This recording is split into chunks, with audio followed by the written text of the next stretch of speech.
एक सेठ और सेठानी रोज सत्संग में जाते हैं। सेठ जी के घर एक पिंजरे में तोता पला हुआ था। तोता एक दिन पूछता है कि सेठ जी, आप रोज कहाँ जाते हैं? सेठ जी बोले कि सत्संग में ज्ञान सुनने जाते हैं। तोता कहता है, सेठ जी, संत महात्मा से एक बात पूछना कि मैं आज़ाद कब होऊंगा?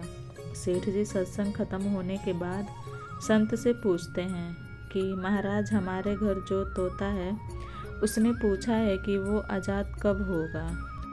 संत जी ऐसा सुनते ही बेहोश होकर गिर जाते हैं। सेठ जी संत की हालत देखकर चुपचाप वहाँ से निकल जाता है।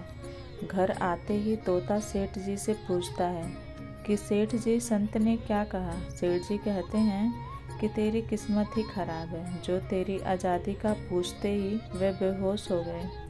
तोता कहता है, कोई बात नहीं सेठ जी, मैं सब समझ गया। दूसरे दिन सेठ जी सत्संग में जाने लगते हैं। तब तोता पिंजरे में जानबूझकर बेहोश होकर गिर जाता है।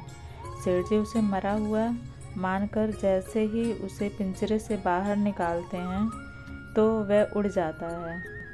सत्संग जाते ही संत सेठ जी को पूछते हैं कि कल आप उस तोते के बारे में पूछ रहे थे ना, अब वो कहाँ है? सेठ जी कहते हैं, हाँ महाराज, आज सुबह सुबह वो जानबूझकर बेहोश हो गया। मैंने देखा कि वह मर गया है, इसलिए मैंने उसे जैसे ही बाहर निकाला तो वह उड़ गया। तब संत ने सेठ जी से कहा कि देखो, तुम इतने समय से सत्संग सुन कर भी आज तक सांसारिक मोह माया के पिंजरे में फंसे हुए हो, और उस तोते को देखो, बिना सत्संग में आए मेरा एक इशारा समझकर आज़ाद हो गया। दोस्तों, इस कहानी से तात्पर्य यह है कि हम सत्संग में तो जाते हैं, ज्ञान की बातें करते हैं या सुनते भी हैं, पर हमारा मन हमेशा सांसारिक बातों को में ही उलझा रहता है।